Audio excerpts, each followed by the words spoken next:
तर याचं टायटलच काय सेक्शन 31चं नावच काय की कन्फिस्केशन और penalty, not to interfere with other punishment. सरकार जमा करणे किंवा शास्ती लादणे हे अन्य शिक्षांच्या आड न येणे हे नाव आहेच. तर हे मोठं एवढं वाक्य आहे. याचा अर्थ एवढाच आहे की एका वेळेस जसं आपण तिथे वाचलं की सेक्शन 132 ची प्रोसिडिंग संपणार नाही. 74 प्रमाणे यांनी काय सांगितलं इकडे, all proceedings in respect of the said notice shall not include proceedings 132. आणि 132 कसा करताय तर punishment for certain offences under GST law 132 पण आहे. आणि where the notice under the same proceedings is issued to main person liable to pay tax and some other persons and such proceedings against the main person have been concluded 73 किंवा 74 मध्ये concluded झाली तर the proceedings against all the persons liable to pay penalty. बघा काय म्हटलंय की 73-74 मध्ये काय होतं, determination of tax interest penalty होतं. आणि त्याची जी पेनल्टी आहे जी तिकडे निश्चितीकरण झालेलं आहे, जी तिकडे किती पेनल्टी लागले ठरलेलं आहे, ती देय होते 122 मध्ये. 125 पण लावू शकतात, are deemed to be concluded. तर ते काय झालंय, कन्क्लूड झालंय असं समजलं. पण 132 वगळल्या त्यातनं. म्हणजे ह्या एक्सप्रेशनवरून काय वाटतं की लॉ मेकरना असं सांगायचं आहे की 73 मध्ये आम्ही डिटर्मिनेशन ऑफ टॅक्स करू. तर त्यांनी स्क्रुटिनी इन्स्पेक्शन किंवा ऑडिट करून जर का तिथे not paid, short paid, ITC wrongly availed, utilise किंवा रिफंडेड असेल लक्षात आलं तर ते काय करतील, 73-74 प्रमाणे एक प्रोसिजर आहे की ज्यातनं काय करायचं आहे, त्या टॅक्सविषयी चौकत नोटीस पाठवणं, त्या टॅक्सची मागणी करणं, त्याविषयी कारवाई तिथे होईल. आणि त्या कारवाईतून जी पेनल्टी लागेल, इंटरेस्ट लागेल सेक्शन 50 तो आपण मान्य करतो.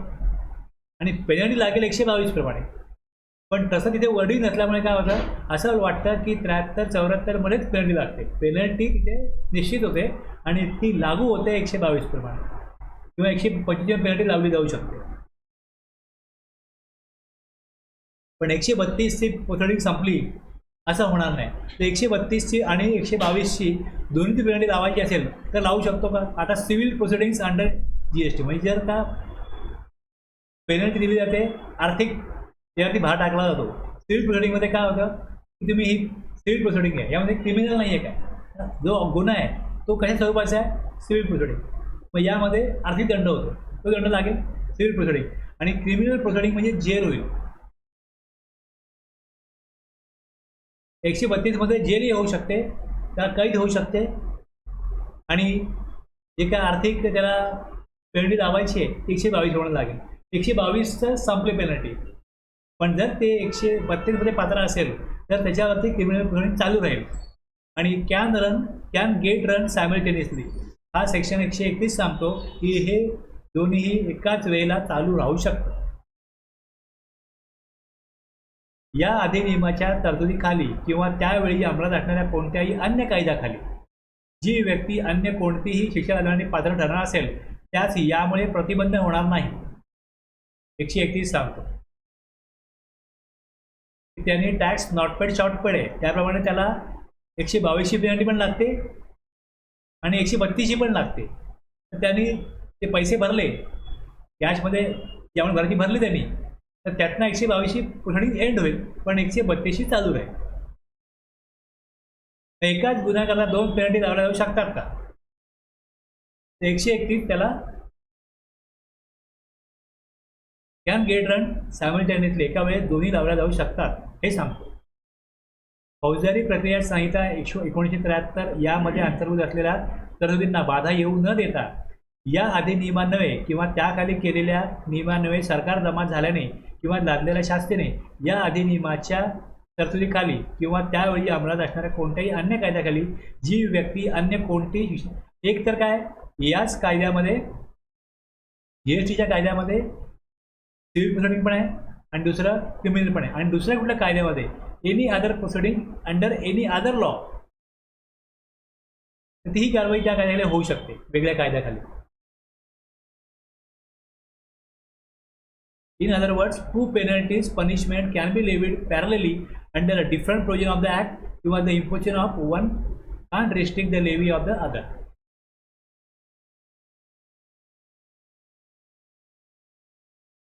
कळला याचा अर्थ? आणि जेव्हा वरती आपण शब्द वाचतो separation of fact, meaning of the separation for the purpose of this act, the expression separation shall mean non-declaration of fact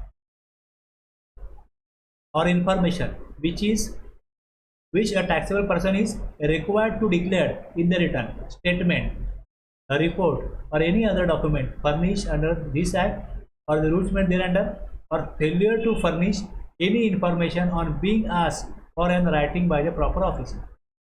आता हे आपण ज्यावेळेस बघतो त्यामध्ये याच्यामध्ये आपल्याला सेक्शन किती आले? 11 आले ना. हे 11 सेक्शनमध्ये काय होतं? 73(1) मध्ये इश्यू ऑफ शो कॉज, 72(2) मध्ये 3 महिन्याच्या आत काय काढा, शो कॉज नोटीस द्या, आणि टाइम लिमिट 73(10) मध्ये जी टाइम लिमिट आहे त्याच्यात 3 महिने अगोदर नोटीस काढली पाहिजे. समरी DRC 1 मध्ये काय नोटीस असते आणि 2 मध्ये समरी असते. सिमिलर जर ऑफेन्स असेल तर मग 2 शोकॉज नोटीस काढायची गरज नाही, 1 शोकॉज नोटीस काढा आणि दुसरं स्टेटमेंट काढा पुढच्या कालावधी करता, आणि ती deem to be service of show cause notice. स्टेटमेंटला काय मानलं जाईल? शोकॉज नोटीस मानलं जाईल. व्हॉलंटरी पेमेंट करता येईल, टॅक्स इंटरेस्ट भरता येईल before issue of show cause notice. Amount paid केली, शोकॉज नोटीस इश्यू होणार नाही. जर अमाऊंट शॉर्ट पेड केली तर मग show cause notice to be issued, कारवाई पुढे चालू राहील. इफ टॅक्स आणि interest is paid within 30 days, no penalty. Adjudication order काढल्यानंतर त्यात पेनल्टी 10%, पण 30 दिवसामध्ये पे केलं तर पेनल्टी त्याला द्यायला लागणार नाही, आणि त्यानंतर 30 दिवसानंतर 10% पेनल्टी किंवा 10,000 विषयावरील हायर द्यायला लागतील. बरोबर आहे? कळलं? एवढं क्लिअर आहे?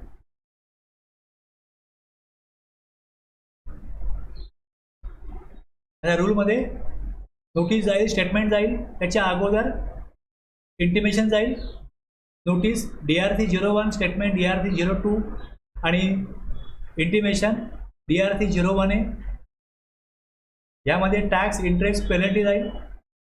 आता मी काय केलं बघा, हे जे ह्याला संबंधित नाही आहे ते मी छोटं केलं आहे, बाकी जे संबंधित जेवढं आहे तेवढं मोठं केलं, ते प्रॉपर फॉर्मॅट केलं आहे.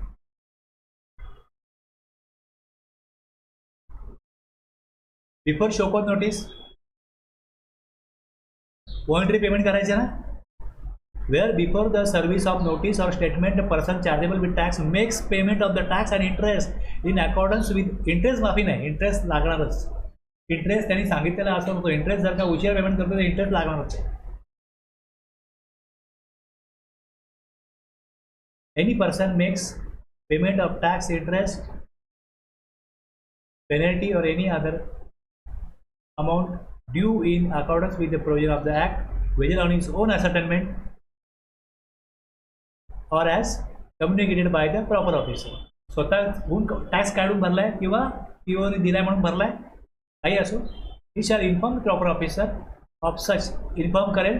DRC 03 पेमेंट ते केलंय, ते प्रॉपर ऑफिसर ॲक्सेप्ट करेल ते पेमेंट आणि त्याला ॲक्सेप्टन्स देईल DRC 04 मध्ये.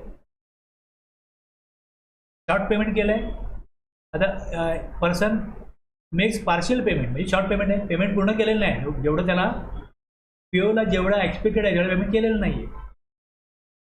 जे इंटिमेट केलं आहे त्यापेक्षा कमी अमाऊंट पे केली आहे.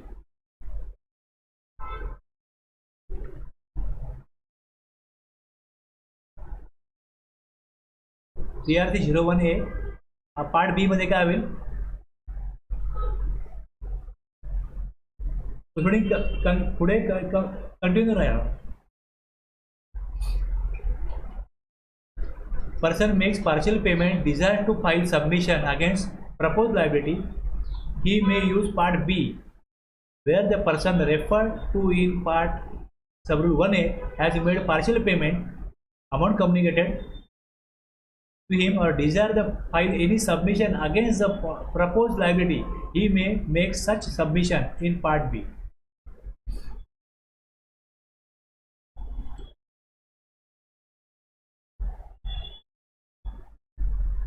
जर 30 दिवसात पेमेंट केलं तर ॲक्च्युअलमध्ये ऑर्डर काढलेली नाही आहे, इंटिमेशन आहे किंवा शो कॉज नोटीस आणि पेमेंट केलं तर PO shall issue an intimation in form GST DRC 5 concluding the proceedings in respect of the said notice. DRC 04 मध्ये ॲक्सेप्ट होईल की पेमेंट केलं ते ॲक्सेप्ट करतो आणि 05 मध्ये काय सांगेल की सगळ्या प्रोसिडिंग संपलेल्या आहेत. आणि जर का त्याची रिप्लाय केला रिप्रेझेंटेशन अंडर सेक्शन 73(9) तर तो DRC 06 मध्ये reply to show cause notice आहे.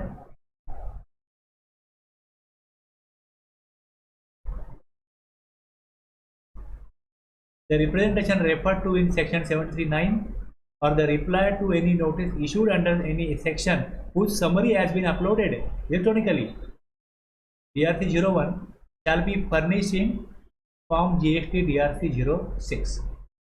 A summary of the order issued under section 73 shall be uploaded electronically, DRC 07. Specifying आता यामध्ये काय होईल, त्यांनी रिप्लाय केला म्हणजे त्याला पेमेंट नाही करायचं आहे, आयदर PO ॲक्सेप्ट करेल किंवा मग POला ते रिप्लाय जो आहे तो सॅटिस्फॅक्टरी वाटत नाही, मग काय होईल त्याला DRC 07 इश्यू होईल. यामध्ये टॅक्स इंटरेस्ट पेनल्टी किती पेबल आहे हे त्यामध्ये मेन्शन करेल. आता ही जी ऑर्डर आहे तीच order the order refer to in sub rule 5 shall be treated as notice for recovery. तीच नोटीस फॉर रिकव्हरी पण असते. याच प्रकारे काम होतं. आता DRC 07 दिल्यानंतर त्यांनी पेमेंट केलं तर मग DRC 05 येत नाही ना. तर 5 मध्ये काय होतं की सगळं प्रोसिडिंग संपलं. जर ऑलरेडी पेमेंट केलं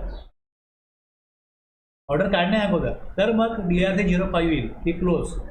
पण जर नोटीस काढली तर मग पुढे पेमेंट केलं तर त्या नोटीसच्या अगेन्स्ट पेमेंट मिळालंय हे कळतं POला, पेमेंट केलं विषय संपला.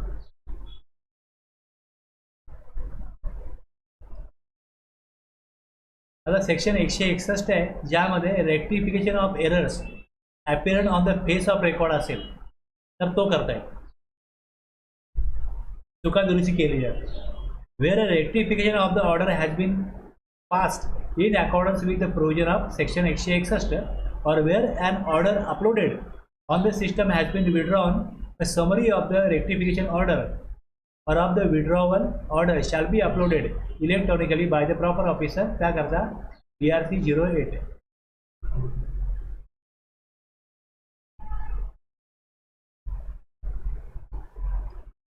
आता याचप्रमाणे तुम्ही कम्पेअर करा 74 73 काढला.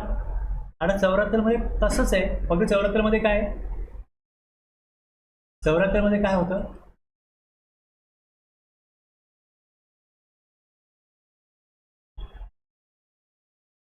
त्याच्यामध्ये हेतू पुरस्सर नॉट पेड आहे, शॉर्ट पेड आहे, RTC अवेल्ड आहे, RTC युटिलाइज आहे आणि इरेडन्सली रिफंडेड आहे. हे अदर दॅन फ्रॉड नाही आहे, हे उद्देशच हा आहे की लबाडी करून किंवा हेतू पुरस्सर कोणतेही असत्य कथन करून वस्तुस्थिती दडपून त्याद्वारे टॅक्स भरलेला नाही किंवा कमी भरला आहे किंवा RTC रॉंगली अवेल्ड केला आहे, युटिलाइज केला आहे, परतावा घेतला आहे, हे जाणीवपूर्वक लबाडीने केलेलं आहे. तर 74 मध्ये काय होईल, ही प्रोसिजर ती लक्षात घ्या. पहिले इंटिमेशन केलं जातं, जर इंटिमेशन पाठवलं तर इंटिमेशन पाठवल्यावरती 15% टॅक्स लागू होतो. जसं इंटिमेशन जाईल 15% टॅक्स लागू होईल. शोकॉज नोटीस जर गेली तर शोकॉज नोटीसमध्ये किती टक्के आहे, the tax interest is paid within 30 days, 30 दिवसामध्ये पे केला तर 25%. मिनिमम 15% पेनल्टी लागणारच आहे. टॅक्स इंटरेस्ट आणि पेनल्टी 15% 74 नाही पे केले शोकत नोटीस इश्यू होईल. शोकत नोटीस इश्यू झाली तर 30 दिवसामध्ये पेमेंट केलं तर 25% पेनल्टी लागेल. त्यानंतर ऑर्डर निघाली, पेमेंट नाही केलं तर ऑर्डर निघेल.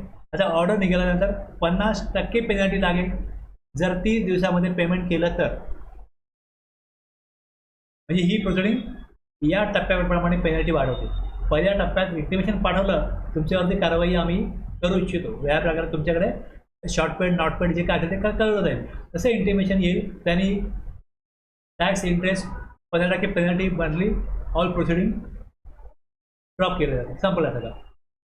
पण जर का त्यांनी वेळ घेतला आणि मग शो कॉज नोटीस आली तर 25% पेनल्टी लागेल 30 दिवसामध्ये पेमेंट केलं तर.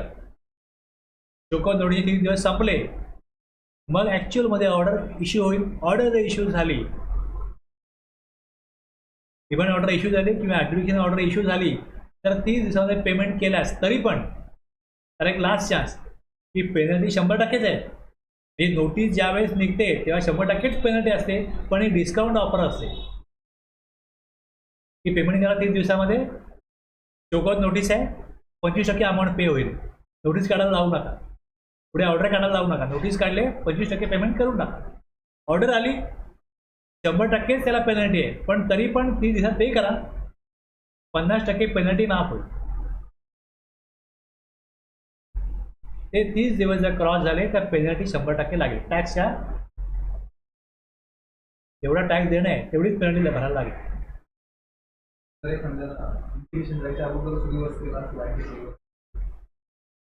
जे मग नोटीस काढणार तिथे प्रश्नच येत नाही ना. मग कसं होतं की मला जर का स्वतःला जाणीव झालेली आहे म्हणजे मी लबाडी केलीच नव्हती, कुठेतरी इंटरनल ऑडिटमध्ये त्यांना कळत असेल की अरे आपण चुकीचा ITC अवेल केला आहे, आउटपुट टॅक्स थोडा आपल्याकडनं शॉर्ट पेड झालेला आहे, स्वतःहून त्यांना कळतं, तर त्याला तुम्ही बेईमान कसं म्हणणार.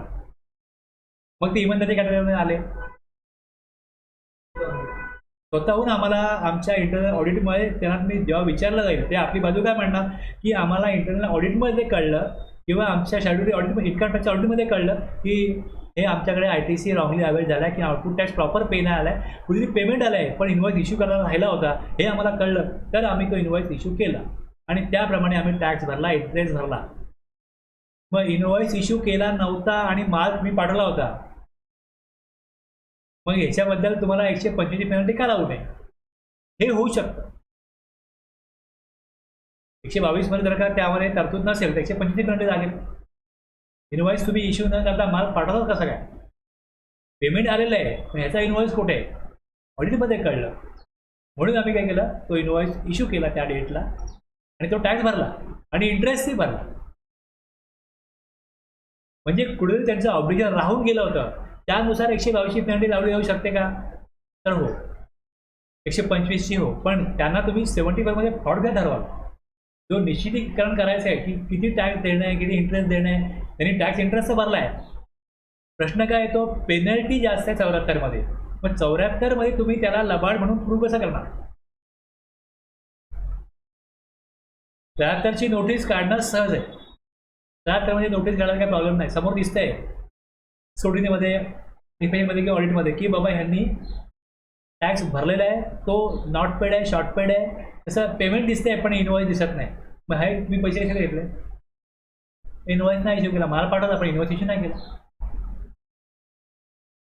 असं आहे ना. आता ॲडव्हान्स घेतला तर 3-4 वर्ष ॲडव्हान्स घेतला तर बोलू पण शकत नाही. तुमच्याकडे अशी पद्धत आहे का ॲडव्हान्स घेण्याची, मग तुमच्याकडे असं काय त्याचा परचेज ऑर्डर आहे का, इतर गोष्टीतून कळतं की नाही असं काही पद्धतच नाही अशी, असं काय कुठल्या पार्टीशी करारच नाही आहे की पेमेंट घ्यायचं पहिले 3 वर्षाचा, असं काही नाहीच. मग त्यांनी सप्लाय केला होता पण इन्व्हॉइस इश्यू न केला नाही, म्हणजे शॉर्ट नॉट पेड आहे तो टॅक्स. जी अमाऊंट आले त्यावर त्यांनी सप्लाय केला, अमाऊंट घेतले पण तो नॉट पेड आहे. आता प्रश्न येतो की तो जाणीवपूर्वक केलाय कसं करणार. स्वतःहून त्यांनी टॅक्स भरला आहे तर त्यांना 74 लागूच होत नाही. जर मी लबाड असतो तर मी भरलाच नसता ना, मी भरतोय ना आणि भरलाय, जमा केलाय. कसं कळलं? तर आम्हाला ऑडिटमध्ये कळलं. जर ते असं बोलत असतील, म्हणजे एखादा टॅक्स भरायचा आहे आणि आता जसं हे वर्ष संपेल 23-24, ते जुलैला ऑगस्ट त्याचा इन्कम टॅक्स ऑडिट होईल आणि GSR 9 भरण्या अगोदर उद्देशच काय आहे की इन्कम टॅक्सच्या ऑडिटमध्ये अशा चुका लक्षात येऊन त्यांनी तो टॅक्स आयदर 3B मध्ये रिव्हर्स करावा किंवा GSR 9 मध्ये भरावा. त्यानंतर डिपार्टमेंट ज्यावेळेस स्क्रुटिनी करते त्यावेळेस त्यांना काय देय असेल ते दिलेलं आहे क्लिअर होईल. पण GSR 9 मध्ये नाही भरला, तुम्ही GSR 9 चेक कराल तर त्यात तुम्हाला कळेल की अरे इथे काहीतरी गडबड आहे, यांनी 17/5 मधला ITC अवेल केला, तो चुकीचा आहे. पण तो जर का लक्षामध्ये आला टॅक्स पेअरच्या आणि त्यांनी जुलैच्या 3B मध्ये किंवा ऑगस्टच्या 3B मध्ये वर्ष संपलं ना, आता ज्यावेळेस मार्च संपेल याचा इन्कम टॅक्स ऑडिट चालू होईल आणि जुलै ऑगस्ट त्यांना कळलं रे तुम्ही हा कुठला ITC अवेल केला, हा बरोबर नाही ITC, हा ITC तुम्हाला 17/5 मध्ये ब्लॉक आहे. हे जर लक्षामध्ये आलं आणि त्यांनी रिव्हर्स केला तर डिपार्टमेंटला ते कळणार कसं? तुम्ही GSR 9 ते चेक कराल, पण मग तुम्ही पुढच्या वर्षीचा परत एप्रिल मे जून कधी रिव्हर्स केला का हे कोणी चेक करणार? हे चेक नाही केलं तर तुम्ही अकाउंट नोटीस पाठवाल की तुम्ही जेवढा ITC अवेल केला आहे त्यात तुम्ही तुमच्या आम्हाला 2A मध्ये 2B मध्ये कधी दिसतंय की जे तुम्ही ब्लॉक क्रेडिट घेतलेलं आहे. तर तो उत्तर देईल की मी रिव्हर्स केलंय पुढे ऑगस्टमध्ये बघा 2024च्या. जर उत्तर दिलं तर तो रिप्लाय योग्य आहे. त्याला 73च्या नोटीस प्रमाणे पण काय देणं लागणार नाही आणि 74 बिलकुल लागणार नाही. समजते ना मी काय बोलतो? पण शोधतोच काय की कुठे टॅक्स त्यांनी प्रॉपर दिला आहे की नाही दिला आहे. स्टुडिओमध्ये तुम्हाला एवढंच कळणार की ITC जर का रॉंगली अवेल केला आहे, मी स्टुडिओमध्ये काढा की ह्याला काय आलं 2A मध्ये, ह्यांनी कार घेतली आहे किंवा कारचं रिपेअरिंग केलं आहे किंवा मग कारचा इन्शुरन्स भरला, हा ITC त्याला ब्लॉक आहे. तुम्ही कसं काय घेतला हा ITC? तो बोला बरोबर चुकीचा घेतला, पण मी रिव्हर्स केलाय पुढे, पण पुढे रिव्हर्स केलाय तर त्या नोटीसला उत्तर दिलं, ते उत्तर पटण्याजोगं आहे, संपला विषय. बेसिस काय लक्षात ठेवा, बेसिस एवढंच आहेत की जी अमाऊंट देय होती, आउटपुट टॅक्स देय होता, तो not paid, short paid, ITC wrongly avail, wrongly utilise, wrongly avail केला होता पण पुढे रिव्हर्स केलाय, हे GSR 9 बघून नाही करणार ना. तुम्ही समजा 23-24ची जर का चेकिंग करत असाल तर 23-24च्या एप्रिल मे जूनमध्ये काय केलंय हे नाही बघितलं तर तुम्हाला 23-24च फक्त 2A 2B किंवा 3B बघून कळणारच नाही की ह्यांनी पुढे रिव्हर्स केलाय का. पुढचं बघितलं तर कधी पुढे रिव्हर्स केला की नाही. म्हणजे जर का काय रिव्हर्सल करायचं आहे तर 30 नोव्हेंबरपर्यंत ॲटलिस्ट, म्हणजे तो GSR 9 जेव्हा भरतोय तिथपर्यंतच्या पिरियडमध्ये जर का चेक केलं तर कळेल की पुढे रिव्हर्स केला की नाही केला, तर ते कळेल की याला नोटीस पाठवायची की नाही पाठवायची. तुम्हाला जसे अनुभव येतील मग तुम्ही त्याप्रमाणे बघा, हा हे रिव्हर्स पुढे पण करतात, पुढे बघूया आपण रिव्हर्स पुढे केलाय का. काय फार काय बघायला लागेल, त्या रिव्हर्समध्ये कळतं किती ITC आला होता, रिव्हर्स का केलाय, रिव्हर्स नाही केला म्हणजे याला नोटीस पाठवा, उगाच नोटीस पाठवायची, मग तो उत्तर दिला ना आपला वेळ जाणार.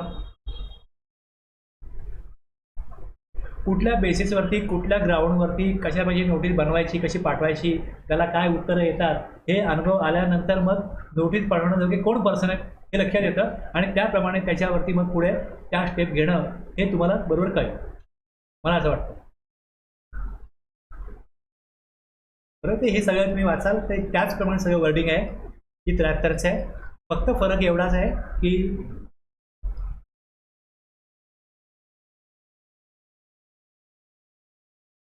पेनल्टी वाढते.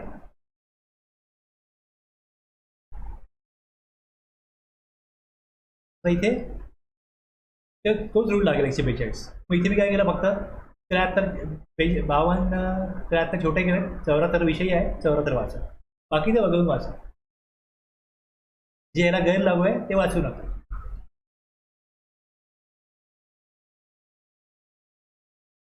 आणि हे आता कंपॅरिझन टेबल दिले की 73 आणि 74 मध्ये नंबर ऑफ सेक्शन सारखेच आहेत, पण इंटरेस्ट पेनल्टीमध्ये फरक पडतो. तो काय फरक पडतो तर the tax along with the interest paid before issuance of notice no penalty. 73मध्ये पेनल्टी नाही आहे. 74मध्ये मात्र जसं मिनिमम इंटिमेशन पाठवलं, बिफोर इश्युअन्स नोटीस म्हणजे काय, इंटिमेशन गेलं, ER-01A गेलं तर 15% penalty. Tax along with the interest paid within 30 days of issuance of notice. Token notice पाठवली, नो पेनल्टी. 73मध्ये पेनल्टी नाही, 25% पेनल्टी. नोटीस पाठवली along with interest paid within 30 days, 30 दिवसामध्ये पेड केलं, कम्युनिकेशन ऑफ एज्युकेशन ऑर्डर काढल्यानंतर पण 30 दिवसात pay केलं तर सेक्शन 73मध्ये 10% ऑफ द टॅक्स हे कधी लागेल, within 30 days 10% of whichever is higher. पण 30 दिवसात पे केलं तर लागतो का,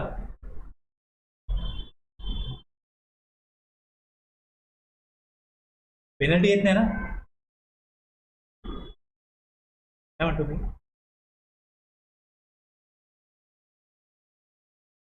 पेनल्टी किती असेल इकडे, tax amount along with the interest paid within 30 days. Order काढली की 30 दिवसात पे करा, 30 दिवसात पे केलं तर यात पण पेनल्टी येत नाही ना. 50% पेनल्टी लागेल जर 30 दिवसात पे केलं आणि ऑर्डर आहे सेक्शन 74ची तर, आणि 30 दिवसानंतर जर पे केलं सेक्शन 73मध्ये तर मग 10% ऑफ टॅक्स किंवा 10,000 विचेवर हायर ही पेनल्टी लागते.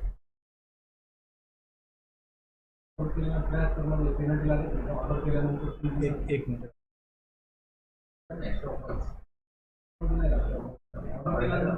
ऑर्डरमध्ये आहे ना 30 महिन्याचा. हो, 30 दिवसात जर पेमेंट केलं, ऑर्डर पास झालं सुपर पेमेंट लागते. एक मिनिट,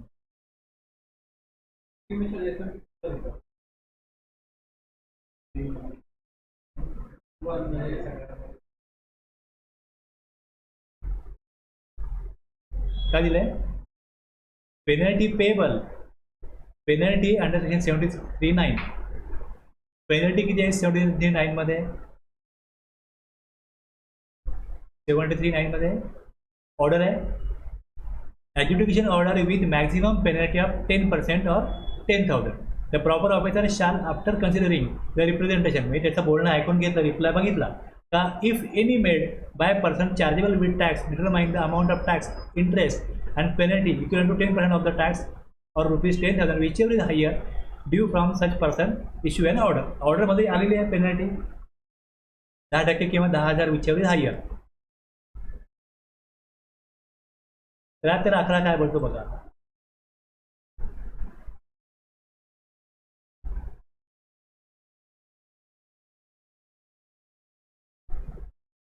(73)(6) आणि 73(8) काय, 73(6) no show cause notice issued आणि 8 if tax and interest is paid within 30 days of show cause notice. तो विषय पुढे गेला, आता पुढे आला, नोटीस काढली त्यांनी, बरोबर आहे ना.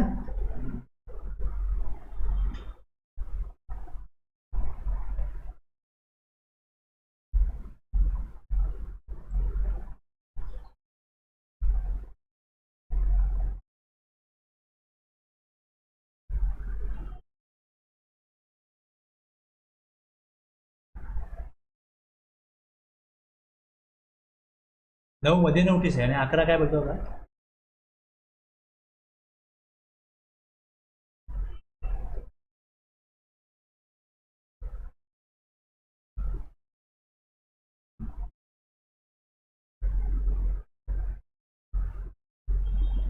(73)(6), 73(8) काही म्हणून पेनल्टी अंडर सेक्शन 73(9) जी किती आहे, 10% ऑफ टॅक्स किंवा 10,000 whichever higher shall be payable where any amount of 0% tax और any amount collected as tax not paid within a period of 30 days from the due date of payment of such tax.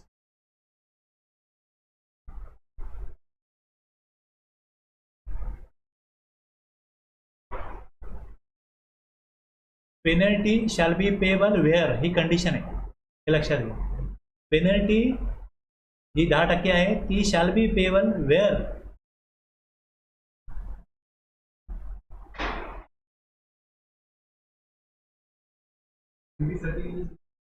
काय काय हे तरी त्याने clear दिलं ना. जर 73चं जर का नोटीस हे प्रोसिडिंग चालू झाली तर 3B1चा मला विषय होता ना, मी ते क्लिअर केलं मगाशी. आता तुम्ही 73चं काढलेलं आहे, त्याची त्याप्रमाणे पहिले इंटिमेशन दिलं, मग काय केलं, हां त्याला शोकॉज नोटीस दिली आणि ऑर्डरही काढली. आता ऑर्डर काढल्यानंतर पेनल्टीचा विषय आहे ना फक्त, हा पेनल्टी पेएबल इफ.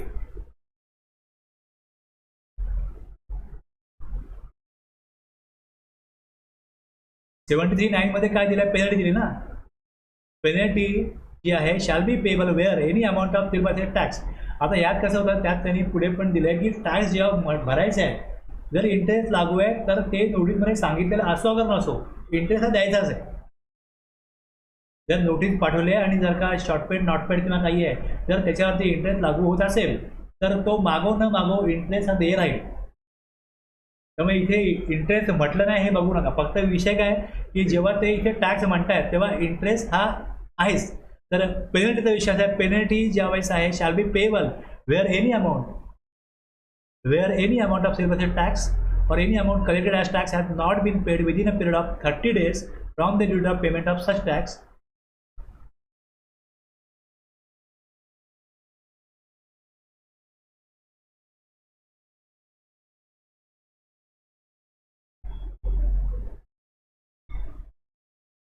आणि रूलमध्ये वाचूला, रूल काय बोलतो.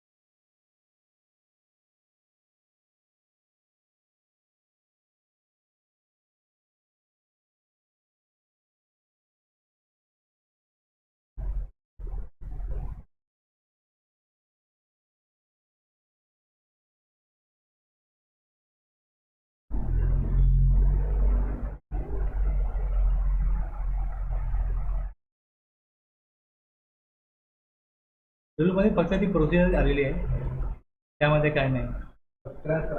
मराठी दिलंय ना, थोडंफार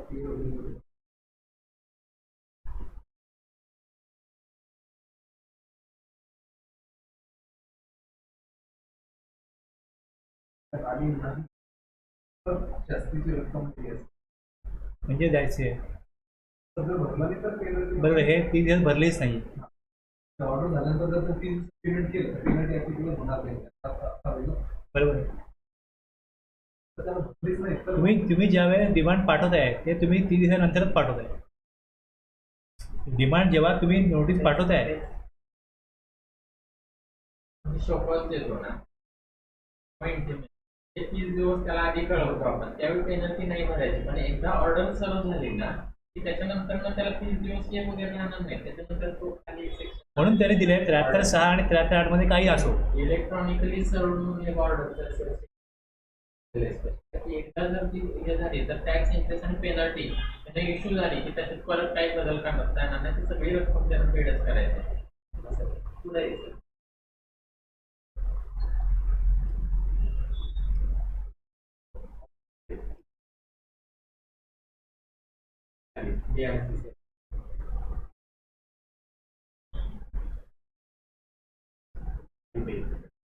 Summary of order uploaded electronically in DRC 7.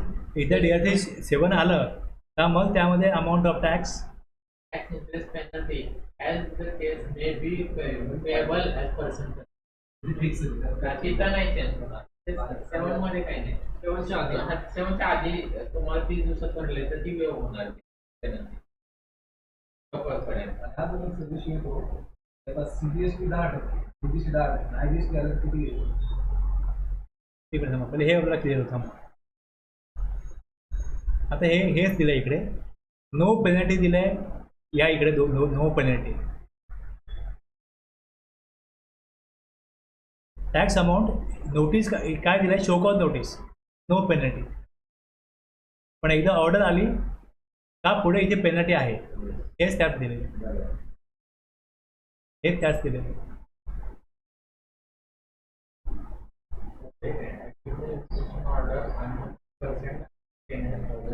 Intimation आहे 73 मध्ये, तर पेनल्टी नाही. शोकॉज नोटीस काढली 30 दिवसामध्ये, पेनल्टी नाही. पण एकदा का ऑर्डर काढली का मग विदिन 30 डेज पण 10% पेनल्टी किंवा 10,000 लागेल. आणि नंतर मात्र वाढत नाही पेनल्टी. हा एक फायदा आहे की नंतर जरी दिली तरी पेनल्टी 10% राहते किंवा 10,000 राहते, विचार जाईल. ह्याच मुद्द्यावरती कन्फ्युजन होतं, म्हणून मी तुम्हाला सांगितलं बघा इथे काय दिले, कुठे काय दिले, आणि ते कम्पॅरिझन व्हावी म्हणून मग हे टेबल दिले, कम्पॅरिझन टेबल दिले. 2 ठिकाणी स्पेसिफिकली मेन्शन केलं की नो पेनल्टी. इथे ऑर्डर आहे 10%, इथे पेनल्टी द्यायची की नाही द्यायची. थोडे फायदा काय की इकडे तुम्हाला नंतर जरी पे केलं तरी पेनल्टी वाढत नाही, पण इथे नंतर पे केलं तर पेनल्टी 100% एवढे नवरत्तर मध्ये. डायरेक्ट 100 केला होतं ते असं तर 15, 25, 50 करून 100 करायला आपण डायरेक्ट पहिल्यापासून 100 नाही, पहिले 100 त्याला आहे, त्याला कसं झालंय तिथे 100% पेनल्टी आहे, पण 2025 तुम्हाला इंटिमेट केलंय 15% सुटाल. एक प्रलोभन दिलंय, ते प्रलोभन दिलंय की त्यांनी काय करावं की फ्रॉड केलाय आणि तो सिद्ध होण्याजोगा आहे, तर कशाला तुम्ही 100% भरता, तुझे 85% वाचतील. हां, नक्की त्याचा डिफॉल्ट काय झाला आहे हे ज्या वेळेस तो कोणाचा ॲडवाईस घेऊन त्याला कळतं की आपला डिफॉल्ट जो आहे या डिफॉल्टमध्ये आपण अडकणार, 70% अडकणार, आणि 100% पेनल्टी लावण्यापेक्षा 15% पेनल्टी सुटतोय ना, तर सुटून घ्या.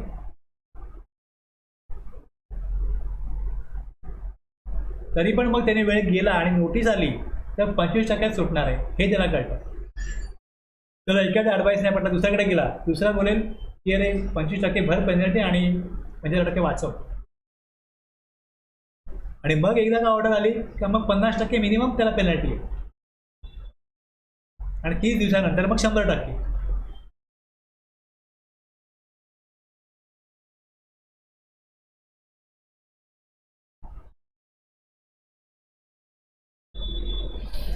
ठीक आहे. आता याच्यामध्ये पण आता जेवढं का बघितलं त्यातला महत्त्वाचा मुद्दा हा होता.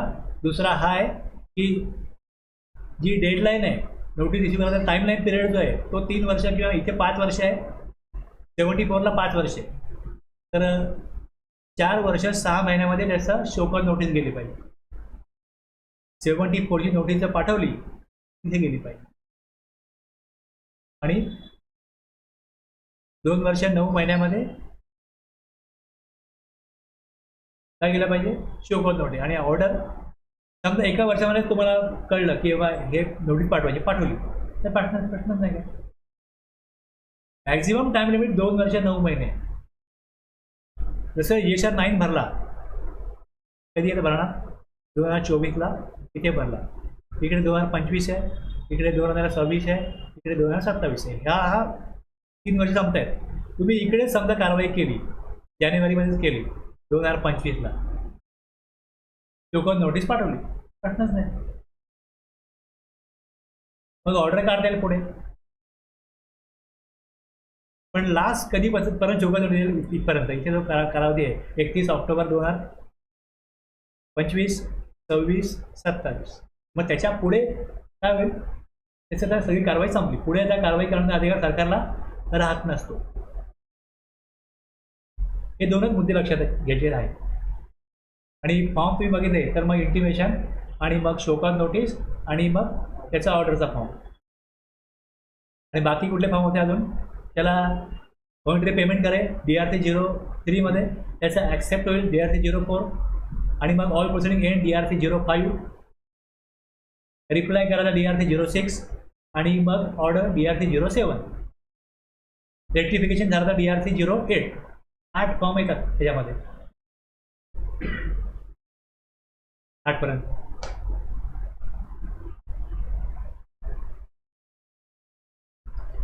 आता कुठल्या ऑफिसरला काय आहे तो विषय इकडे, की किती अमाऊंट संदर्भामधला डिफॉल्ट आहे. तर ह्याचं एक सर्क्युलर अशा प्रकारे काढलं गेलं. हे सर्क्युलर आहे CGST मधलं. मॉनिटरी लिमिट किती असेल चोको नोटीस काढण्याचं, डिफरंट लेवल ऑफ ऑफिसर. मग हे बघतात ज्यावेळेस नोटीस येईल त्या टॅक्सवर हे बघतो की कोण अधिकारी कुठली नोटीस काढतो, ती बरोबर आहे की नाही, तो टाइम पिरियड आहे तो बरोबर आहे की नाही, मग जे ग्राउंड दिलंय ते ग्राउंड बरोबर आहे की नाही, त्या बेसिसवरती तो रिप्लाय करतो.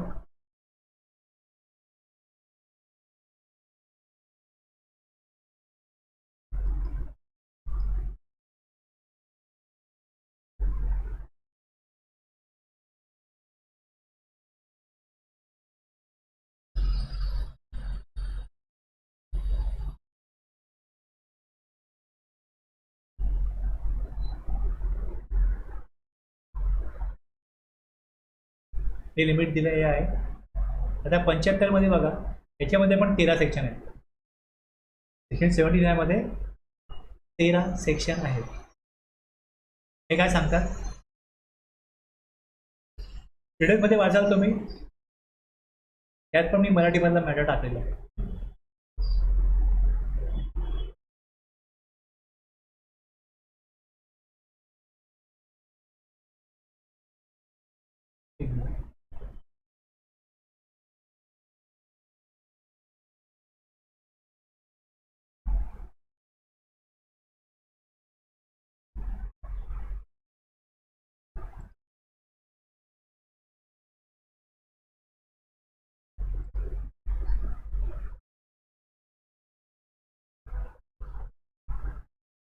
Period of stay by court shall be excluded while computing period of 3 किंवा 5 years.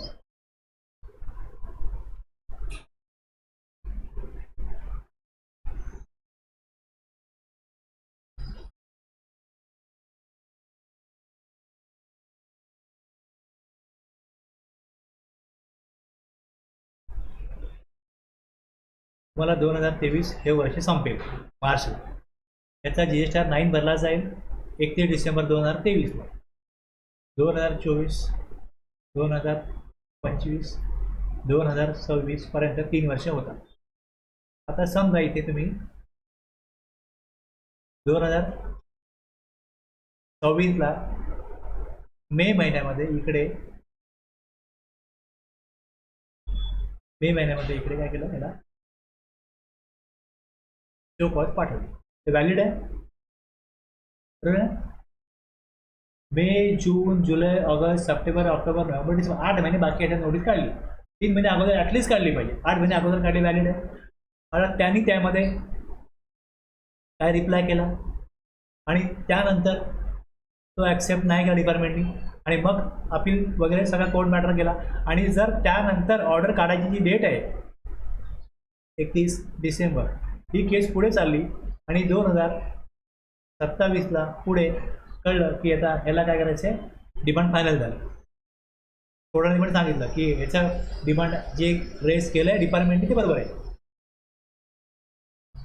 तर आता जो काळ होता इकडचा, जेवढा काळ गेलेला आहे, समजा इकडे 8, 10, 12 महिने जे काय गेले असतील,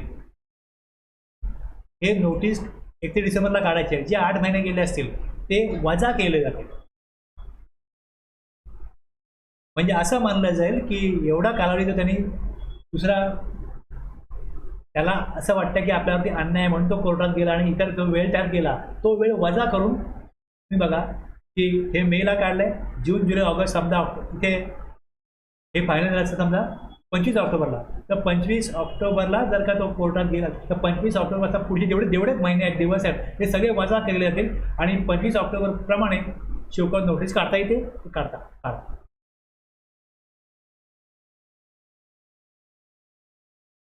कोर्टाने स्टे दिला होता, काय केला होता, तर तेवढा कालावधी जो आहे, period of stay by court shall be excluded while computing period of, ते तुम्ही डिमांड केला, कोर्टाने स्टे दिला, त्याने स्टे आणला, माझ्याकडे डिमांड मागला, स्टे आणला, पहिले ही कारवाई चुकीची, स्टे आणला, तेवढा पिरियड जेवढा कोर्टाचा स्टे होता तेवढा पिरियड काय होईल त्या कारवाईच्या त्या कालावधीमधनं एक्सक्लूड होईल.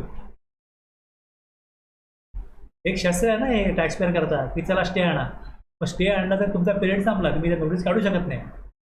तसं नाही होणार. तो स्टेचा कालावधी त्यातनं वजा केला जाईल, एक्सक्लूड केला जाईल. 74ची नोटीस काढली,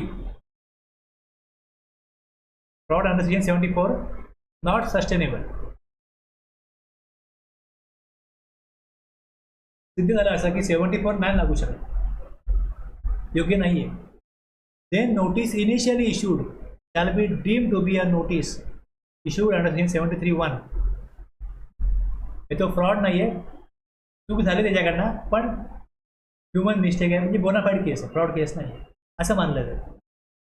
म्हणजे नोटीस काढली, पुढे सगळी कारवाई सुरू झाली आणि त्यात 3 वर्ष तो पिरियड संपून गेला.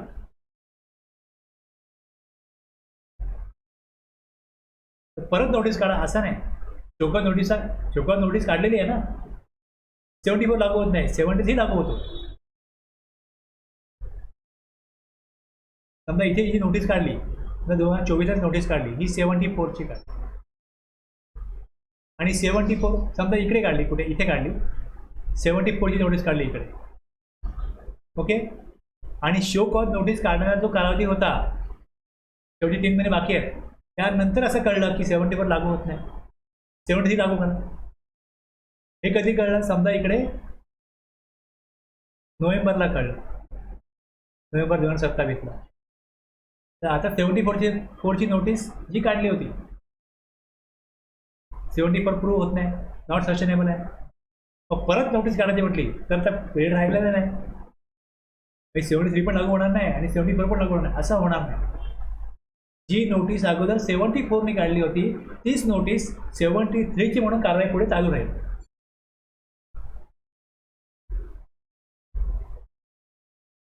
$74 नाही होत, ठीक आहे, मान्य आहे, 73 प्रमाणे टॅक्स द्या, मी फक्त पेनल्टी जी आहे ती कमी होईल ना. 74 लागू होत नाही म्हणून 73 मध्ये पण टॅक्स आणि इंटरेस्ट आणि पेनल्टी घेता येणार नाही, असं होऊ नये म्हणून हे केले. म्हणजे एखादा व्यक्ती असं करेल की जाणीवपूर्वक 74ची कारवाई लांबवेल आणि असं बघेल की शोकॉज नोटीस पाठवण्याचा जो कालावधी आहे, जी लास्ट डेट आहे, त्याच्या पुढेपर्यंत कारवाई लांबवा ती, जेणेकरून काय होईल 74 लागू होणार नाही आणि 73 पण लागू होणार नाही, असं होऊ नये म्हणून जी नोटीस दिली आहे, जर ती 74 त्यामध्ये लागू होऊ शकत नाही, नॉट सस्टेनेबल, तर 73 मध्ये काय होईल, ती नोटीस इश्यू केली आहे समजून कारवाई पुढे चालू राहील. म्हणजे त्याला टॅक्स इंटरेस्ट द्यावाच लागेल, पेनल्टी 74ची येणार नाही, पेनल्टी 73ची येईल.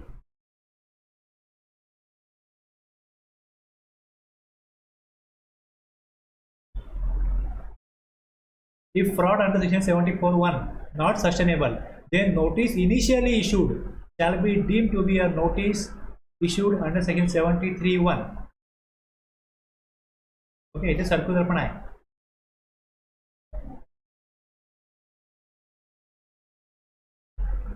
जर अपीलमध्ये गेलं, adjudication order in pursuance of appeal authority, appellate tribunal, courts direction to be issued within 2 years. त्यांनी डायरेक्शन दिलं असेल तर ते 2 वर्षामध्ये त्याप्रमाणे काम केलं पाहिजे. पुढे अपॉर्च्युनिटी ऑफ बिंग हर्ड द्यायलाच पाहिजे.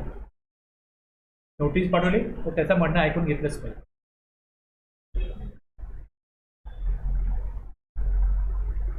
आता एखाद्या व्यक्तीला काय सुनावणी आहे, हजर राहू शकत नाही, पुढची डेट पाहिजे, अशा प्रकारे तो granting of time and adjustment of hearing, जे हिअरिंग आहे ते जो मॅक्झिमम 3 टाइम्स काय करू शकतो, पुढे ढकलू शकतो,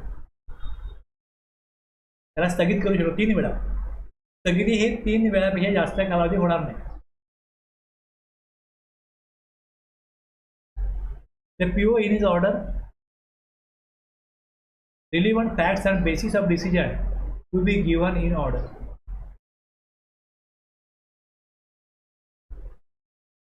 तुम्हाला दाखवलं ना वाचवायला की ऑर्डर म्हणजे सगळं पाहिजे की तुम्ही कुठल्या बेसिसवरती ही ऑर्डर काढताय, त्याचे काय रिलिव्हंट फॅक्ट्स आहे आणि काय बेसिस आहे हे सगळं त्या ऑर्डरमध्ये पाहिजे. म्हणजे जर का एखाद्याला रिप्लाय करायचं आहे तर त्याला कळलं पाहिजे की माझा गुन्हा काय आहे, मी कुठे चुकलोय, काय चुकलोय. तर मी ते चेक करेन आणि सांगेन की फॅक्ट काय, तुम्ही डिटरमाइन केलेली फॅक्ट मला चुकीची अशी वाटते. हे जर मला सांगायचं तर मला कळलं पाहिजे की तुम्ही कुठला फॅक्ट डिटरमाइन केला, तुम्ही कुठला फॅक्ट तुमच्या लक्षामध्ये आला. सपोज तुम्ही स्टुडंट की आणि सांगितलं की ईवे बिलला तुम्ही एवढा माल पाठवला होता, त्याचा इन्व्हॉइस कुठे, डिजिटल भरला ते दिसतच नाही तुमचं. हे तुम्ही त्या जो माल तुम्ही पाठवला तुम्ही त्याचा इन्व्हॉइस बनवलाच नाही. ओके, म्हणून दिव्यावरती आम्ही काय केलंय, टॅक्स इंटरेस्ट पेनल्टी काढलेलं आहे की टॅक्स तुमच्याकडे नॉट पेड आहे. जेवढा माल ईवे बिलने केला आहे त्या तुलनेत जेवढे इन्व्हॉइस बनले त्यात आम्हाला काही अमाऊंट अशी दिसते की जो ईवे बिलने माल गेलाय पण तुम्ही इन्व्हॉइस इश्यू केला नाही. स्टुडंट म्हणजे आम्हाला हे कळते म्हणून त्याला नोटीस पुढे पाठवली. किंवा मग अशा प्रकारे इन्स्पेक्शनमध्ये ऑडिटमध्ये कुठे अशा प्रकारचं काय काढलं तो रिप्लाय काय करेल, त्याला कळलं रिप्लाय करेल ना. त्यामुळे कुठल्या बेसिसवरती कुठल्या फॅक्टवरती तुम्ही टॅक्स डिटरमाइन करताय ते क्लिअरली कळलं पाहिजे. आणि मग कुठल्या सेक्शनप्रमाणे त्याला पेनल्टी टॅक्स लागतोय हे पण त्यात कळलं पाहिजे. त्यामुळे फॅक्ट आणि basis of decision to be given in order. Amount of tax, interest, penalty determined cannot be excess of amount specified in amount notice. Tax, interest, penalty cannot be excess of amount specified in notice. Notice मध्ये वेगळी amount आणि order मध्ये वेगळी amount असं नाही पाहिजे.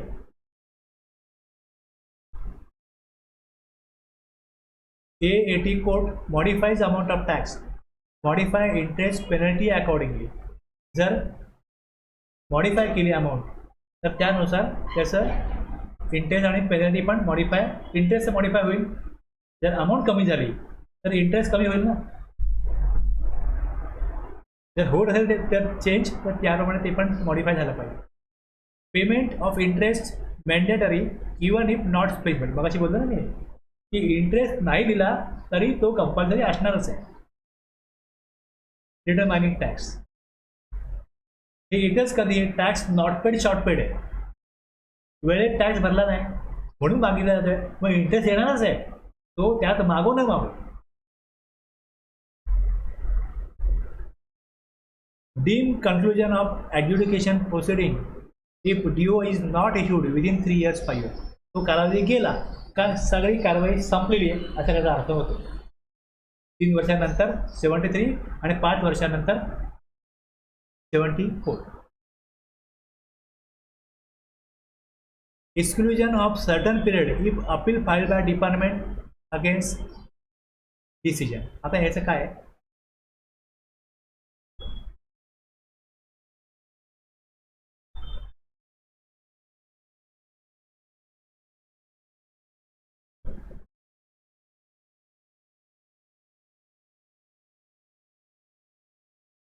इकडे एक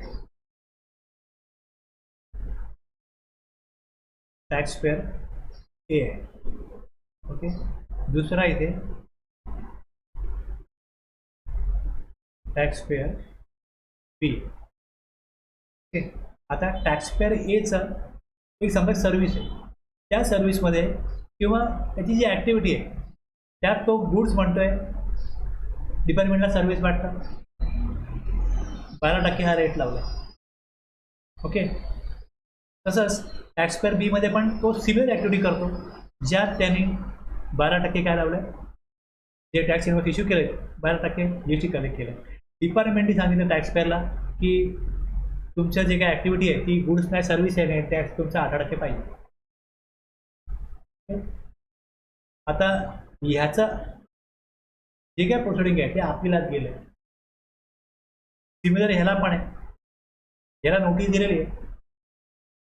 जसा जो कालावधी आहे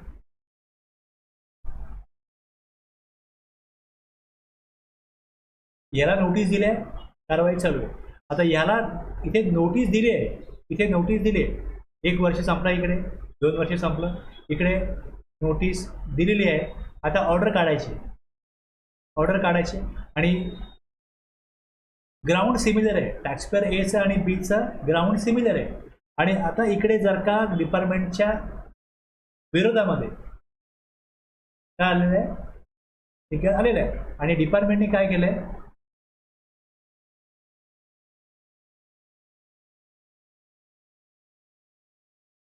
if appeal filed by department against decision, डिपार्टमेंटच्या अगेन्स्ट डिसिजन आहे, तर डिपार्टमेंटनी अप्पर अथॉरिटीने काय केलंय की त्याविषयी पुढे आम्हाला हा निकाल मान्य नाही म्हणून पुढे गेलो. ज्याच्या विरुद्ध निकाल जर होतो अपील करतो ना, इथे डिपार्टमेंटने अपील केलंय. आता डिपार्टमेंटने जर अपील केलं असेल तर सिमिलर इश्यू आहे.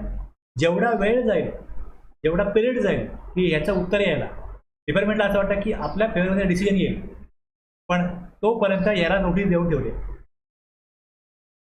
सिमिलर इश्यू आहे ना, जर इथे हरलो तर ह्याला मग परत नोटीस पाठवून उपयोग काय.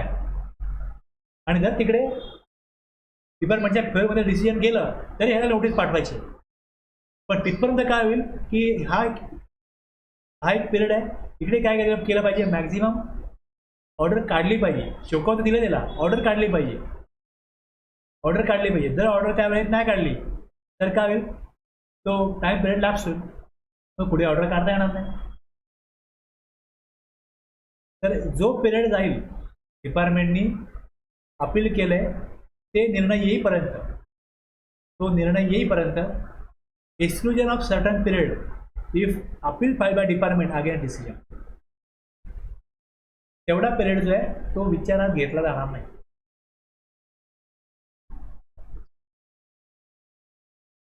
म्हणजे याच्यानंतर जर का इकडे ते चौकट नोटीस दिलेली आहे आणि दुसरी केस चालू आहे, ते अपीलची डेट, ते निकाल यायची डेट, हा जो पिरियड आहे हा एक्सक्लूड केला जाईल. कारण सिमिलर मॅटर आहे, त्याच्यावरती केस चालू आहे, तुम्हाला शोकावत दिलेली आहे.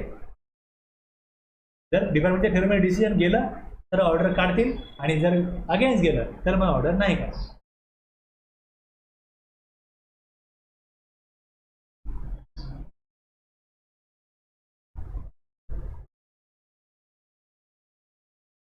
सेल परचेस टॅक्स आणि interest there on to be recovered as per section 79 प्रमाणे काय होईल, जे डिमांड पाठवलं पेमेंट नाही केलं तर रिकव्हरी 79 प्रमाणे होईल.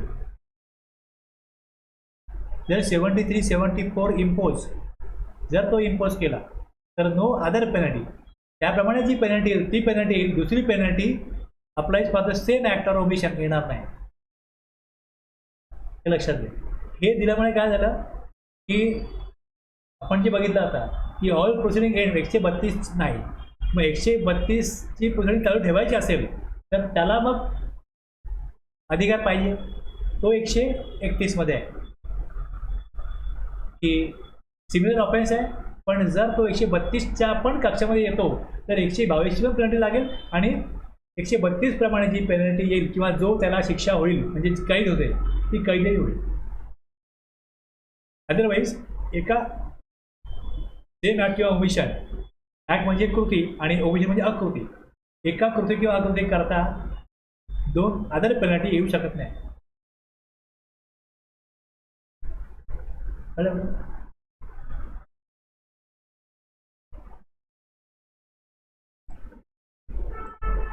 हे सगळं आहे इकडे.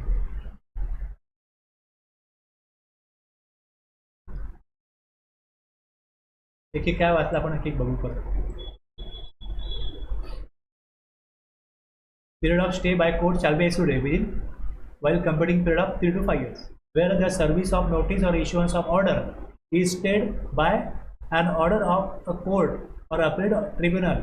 The period of such stay shall be excluded in computing the period specified in section 73(2), 73(10) or section 74(2) and 74(10 as the case may be.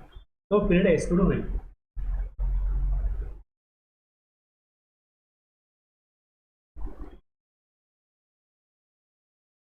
Where any appellate authority or appellate tribunal or court concludes that the notice issued under section 74(1) is not sustainable,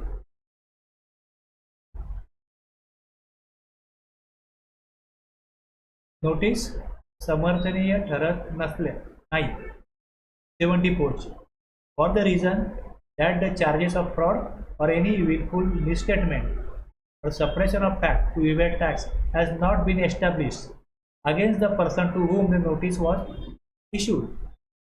Okay. The proper officer shall determine the tax payable by such person, deeming मानलं जाईल as if the notice were issued under section 73(1). परत notice काढायची नाही, जी काढलेली आहे तीच मानलं जाईल 73(1) ची.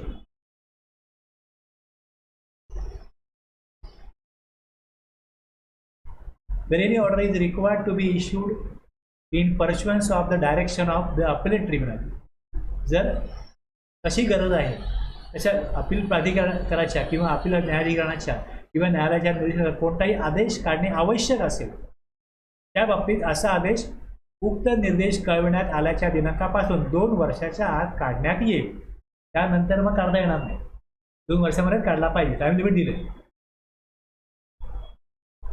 An opportunity of hearing shall be granted where a request is received in writing from the person chargeable with tax or penalty, or where any adverse decision is contemplated against such person. लेखी स्वरूपात विनंती प्राप्त कशी होते?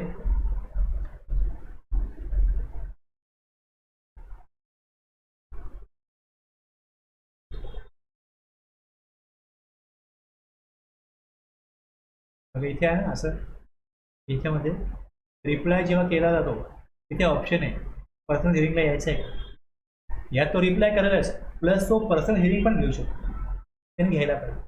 हे लिखित स्वरूपामध्ये केलं जातं. हां आम्ही पण मागू शकतो.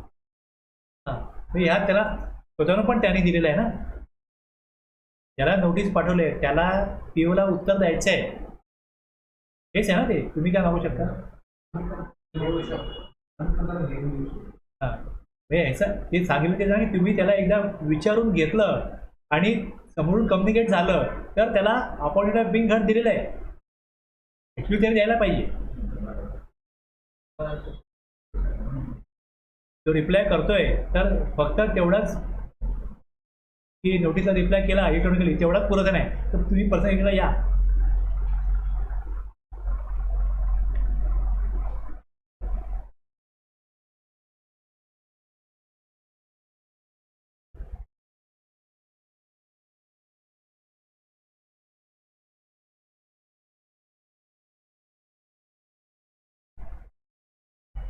अशा व्यक्तीविरोधात कोणताही प्रतिकूल निर्णय देण्याची विचाराधीन असेल त्या बाबतीत त्या व्यक्तीला आपले म्हणणे मांडण्याची संधी देण्यात येईल.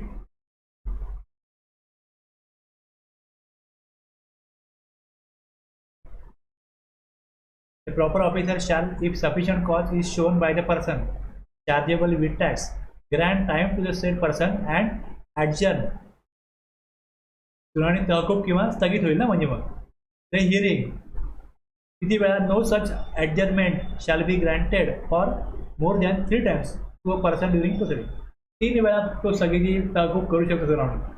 त्यानंतर त्याला जर तो येत नसेल तर मग एकतर्फी निर्णय घ्यावाच लागेल, कारण मग प्रत्येक वेळेस किती वेळा त्याला तुम्ही तहकूब करणार. वेगवेगळी रिझन देऊन कोणतरी व्यक्ती एक्सपायर झाला, कोणतरी व्यक्ती आजारी आहे, कोणातरी ऑपरेशन आहे, कोणाला तरी काहीतरी घरामध्ये शुभ कार्य आहे, अशा किती वेळा तो करेल.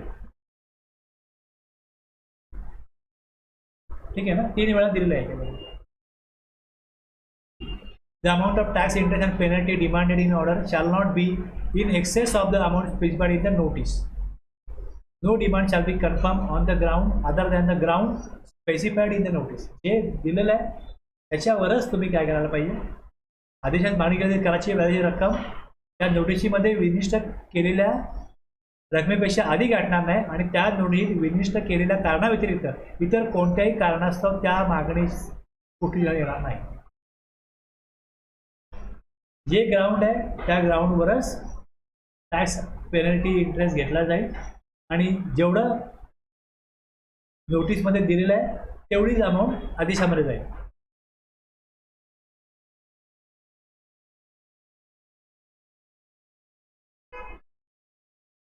पुढे where the appellate authority or appellate tribunal or court modifies the amount of tax determined by the proper officer, the amount of interest and penalty shall stand modified accordingly. Take into account the amount of tax so modified.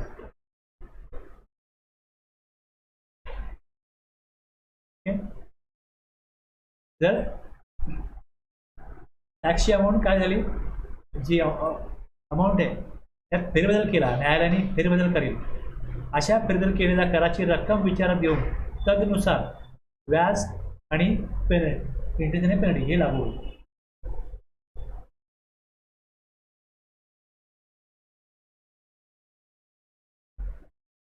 Interest हा always देय असतो. जर tax द्यायचा आहे तर interest हा पण देय असेल. कमी भरलाय किंवा न भरलेल्या रकमेवर व्याज व कर दायित्व निश्चितीकरणाच्या आदेशात ते दिलेलं असो किंवा नसो, देय असेल. इंटरेस्ट हा देय असणार असेल. तर 3 वर्षामध्ये जर जो आदेश 73 मध्ये काढायचा आहे किंवा 74 मध्ये काढायचा आहे, जे टाइम लिमिट दिलं आहे 73-10 किंवा 74-10 मध्ये, ते जर संपलं असेल, जर आदेश काढण्यात आला नाही तर कार्यवाही संपली.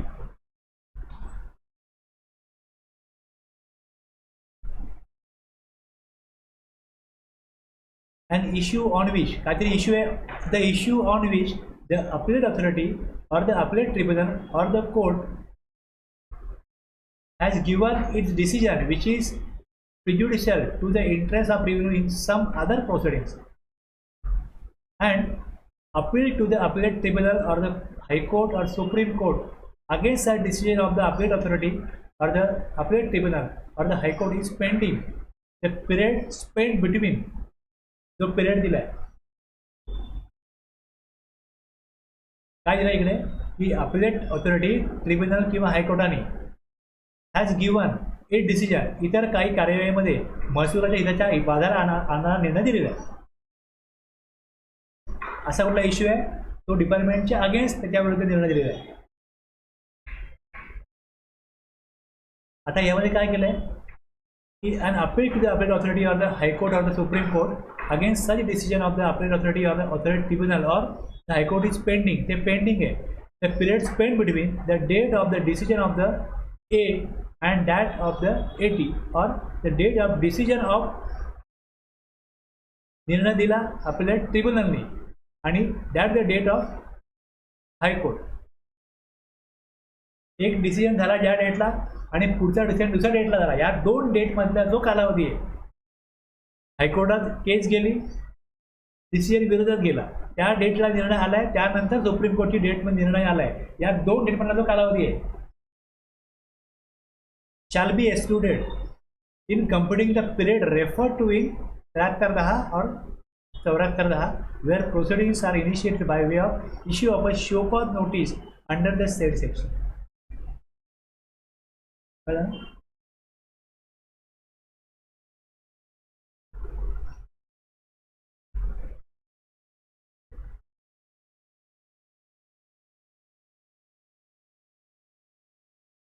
जर रक्कम नाही भरली, जी अमाऊंट द्यायची ती नाही भरली, तर मग the same shall be recovered under provision of section 79. Double penalty where any penalty is impose 73-74, no penalty for the same act और omission shall be impose on the same person under any other provision of the same act किंवा omission आहे तर त्याला त्यासाठी same पर्सनला दुसऱ्या कुठल्या प्रोविजननुसार penalty लावू नये. एखाद्या व्यक्तीवर एकाच कृती व अकृतीसाठी 73 किंवा 74 अन्वये कोणतीही शास्ती लादण्यात आली असेल तर या अधिनियमाच्या कोणत्याही अन्य तरतुदी अन्वये त्याच व्यक्तीवर कोणतीही शास्ती लादण्यात येणार नाही. ओके, कशा प्रकारे पुढे चालेल 73-74 हे दिलंय 75. हे तुम्हाला तिन्ही एकत्रित लक्षात घेऊन प्रोसिडिंग बघायला लागतं की याप्रमाणे काम चाललं की नाही चाललं. हेच मग टॅक्स पेअर बघेल की आपल्याला निवडी आलेली आहे ती बरोबर ग्राउंड आहे का, बरोबर सगळं त्या 74 मधल्या तरतुदीनुसार आहे की नाही, त्यानुसार तो रिप्लाय प्रॉपर पिरियड आहे की नाही, प्रॉपर ऑफिसर आहे की नाही आणि प्रॉपर ग्राउंड दिलंय, त्यानुसार मला खरंच मी काय डिफॉल्ट केलाय का.